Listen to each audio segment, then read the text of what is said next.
That spoke about Johnson City Police wanting to start some conversation with the community. It didn't define what it was, but wanted to do that. And if you were interested, to contact them or the National Association for the Advancement of Colored People. But I'm not familiar personally of anything.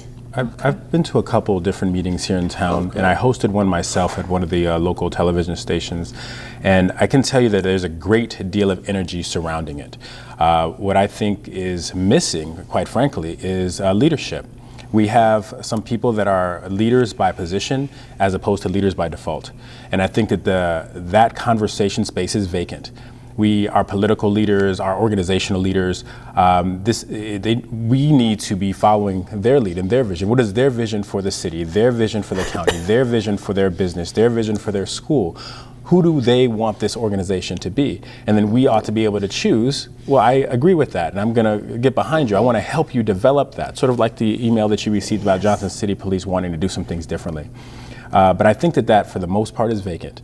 I think there's this old story about there's a group of protesters, they're saying something and doing something, and the leader says, you know what, I have to go and find out what they're protesting about so that I can properly lead them.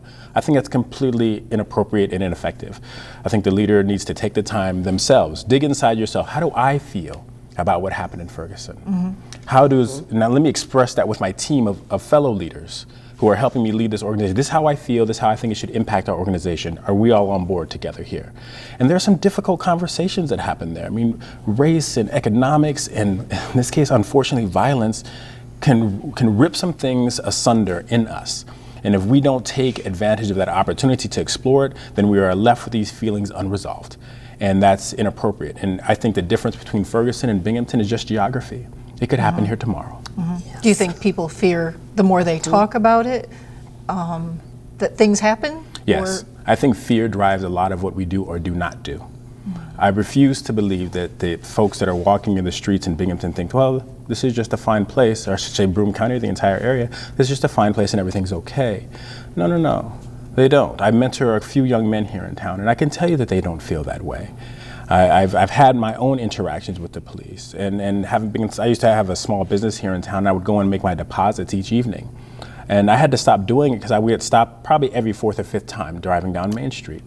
And that's just how it was. And I began to, at some point, I kind of accepted, like, well, I may or may not get stopped. Oh, you know what, I'm just not gonna take my deposits this evening, I'll wait till tomorrow. Well, if that's how it is, and I accept that, then that's kind of on me. I should know a little bit better. I should do a little bit better. So I began to talk about it with some of my friends and colleagues. But my point being that our leadership has to lead. And we, as their constituents, have to ask and demand that they do so. And when they don't, we should call them on that. Well, basically, what you're saying is people have a choice. They have a choice to listen to it and don't act. Just accept it. Or look into it further and look inside yourself and see how you feel about it, and then do something about it. I don't think that it should be only the people that are a part of the community saying, I want to have a conversation about race or the Ferguson verdict and how it impacts my life here. I think it should be our leaders that say, I want to call the meeting. Or I want to bring a bunch of people together. Will you all come up with some good ideas for me? I'm going to go do this other thing because I run a big city or a big county or a big organization. I think that that's a fine way to do it too. But until the leadership says, this is the direction that we are going to go, then we have a vacancy that precludes our growth as a community. Also, you could have anyone else step into that vacancy that maybe doesn't have that vested interest. Yes. So in light of this conversation, why do you think that a celebration like the celebration that's coming up at Central Church, why do you think that is so important in 2015? It's of paramount importance. Being a person who grew up, 20 miles, less than 20 miles outside of Washington, D.C., who did their formative years in a segregated school, who then, when schools were integrated, I went to the local school, and I did go there 2 years before they were legally integrated. And seeing all of that, and then being many years away from it. I mean, I saw the burning of Washington, D.C. I saw the marches. I can remember being in my parents' home where we had a small television, and when Martin Luther King would come on television or the marches or something, my parents would pull the curtains and we'd have the volume down low and we listened. You just gave me chills. Sorry, and I was never No. injured, but that's the truth. Honestly. Right. And many people live that way who may not feel comfortable telling you that, but I did. And knowing that we can celebrate what this visionary did. You know, we moved from having a service, it's a celebration because we have made great strides. Yes. We still have some to go, and it just hurts my heart to see things so polarized by race. But I also see, you know, and know the statistics of how many young African American men are in jail, how many young African American people are picked up for crimes and convicted. And I think we got to step back a little bit and talk about equality. You know, separate will never be equal. I experienced that in my life. It'll never be equal. And I think we need to be cognizant of that rather than just to look what appears to be apparent and be so concerned about our own safety. You know, it's sort of like, you know, who's going to strike first? That's what And I personally believe. I think what James said about the leadership component Yes. is big with that too. Yes. Yep. Do you have anything to add? Sure, maybe? I would add to that as we talk about, like I said, it goes from a memorial kind of a thing, maybe a decade, 2, 3 ago, to a celebration, right? And then how can we take that energy and place it into something that continues on? Again, I come from the world of education. That's where I'm in love with education and the working with people who enjoy that. So that's how I enter the world. And I would share just a few numbers with you. One that I think there's a 30% difference in graduation rates by ethnicity in New York State. All right, and that's huge. And I think it'd be foolish to say that the African American and Latino students are 30% less bright than their white counterparts. I think that that's silly, right? So there must be something else, and the answer often is economics. Secondly, I would share that in the county, the projected graduation rate is to go down 20% in between now and 2019. We can absolutely do something about those things if we choose to. It's where we put our time, it's where we put our money, it's where we put our energy. And if we choose to do that, if we choose to engage in that, adjust the dollars that we spend and where those dollars go, adjust the time that we spend and where that time goes, I think that we can do great things. And again, I hearken back to what Dr. King has been in many ways about. He was a graduate of Morehouse College in Atlanta. His family is an educated family. And I think that, again, it is not necessarily about being collegiately educated, it is about being educated. A high school education is primary, and we owe that to our young people to provide them the best opportunity to get that. And when we don't, I don't think that we're doing the best that we can for those people. Yeah, and our future, the future of everything. Well, the last part here, what do either of you think that each person, as an individual, can do to further the legacy of Reverend Dr. Martin Luther King?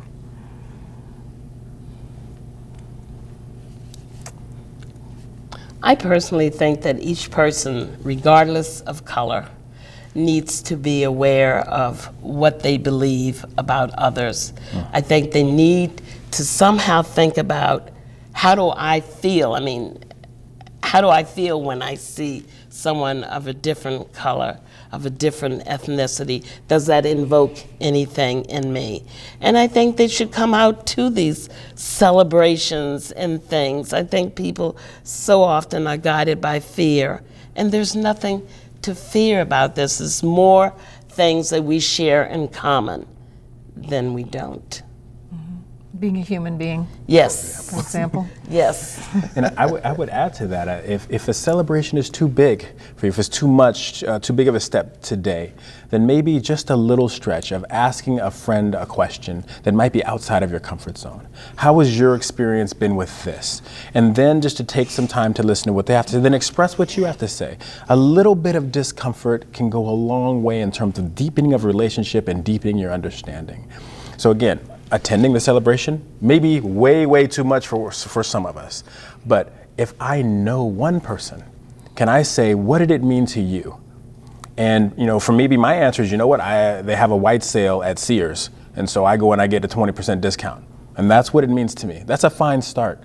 And I, as your friend, as your colleague, hopefully won't come down on you and say, well, that's just silly, you should do more, you should know more. No, because frankly, a lot of holidays have become just about that, have become about the economics. So let's start where we are, have a conversation that's a little uncomfortable, and then maybe tomorrow and the next day you can go a little bit further and a little bit further and make a few more steps towards something that we can call understanding one another and respecting one another. Yeah.